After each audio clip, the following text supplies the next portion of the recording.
Je me suis mis à acheter à l'époque le Musical Express, le Melody Maker, qui était un peu toutes les semaines où il y avait l'actu, et je trouvais que ça bougeait sans arrêt, que c'était, et puis qu'en fait la presse française des fois reprenait les trucs, mais 6 mois, 2 ans, 3 ans après. Donc je me suis mis à m'intéresser à ça, et puis après à bouger un peu, puis en fait après après les Beaux-Arts, aller en Angleterre, et là bon, et là je trouve, là ça m'a encore pris plus le virus, y compris le virus un jour de monter un label, de faire une dire ouais, en Angleterre il y a des tas de labels indépendants, il y a des tas de gens qui font des tas de trucs, alors ça, veut pas dire, ça existe aussi en France, hein, mais c'est là-bas où ça m'a donné envie de faire des choses, et en revenant de commencer les articles à la presse et les bouquins, je me suis dit ça permettait de développer un peu plus, et aussi d'aller fouiller dans des domaines qu'en France on n'avait pas obligatoirement fouillé. J'en avais un peu marre de la dictature du conceptuel, et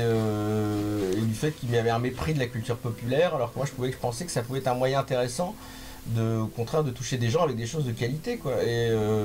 j'avais toujours pensé ça, que ce soit les Beatles, pour prendre la musique, un exemple hyper évident en musique, ou les films de Stanley Kubrick. Je dis bon, pour moi si c'est ça du populaire, c'est pas négatif, et on a toujours parfois de considérer que ce qui est populaire est un peu comme de mauvaise qualité, et que derrière à côté il y a des choses de l'élite qui le sont. Alors que moi je pense que c'est un peu plus compliqué que ça. Il peut y avoir des choses qui peuvent être très hermétiques, qui peuvent être nulles,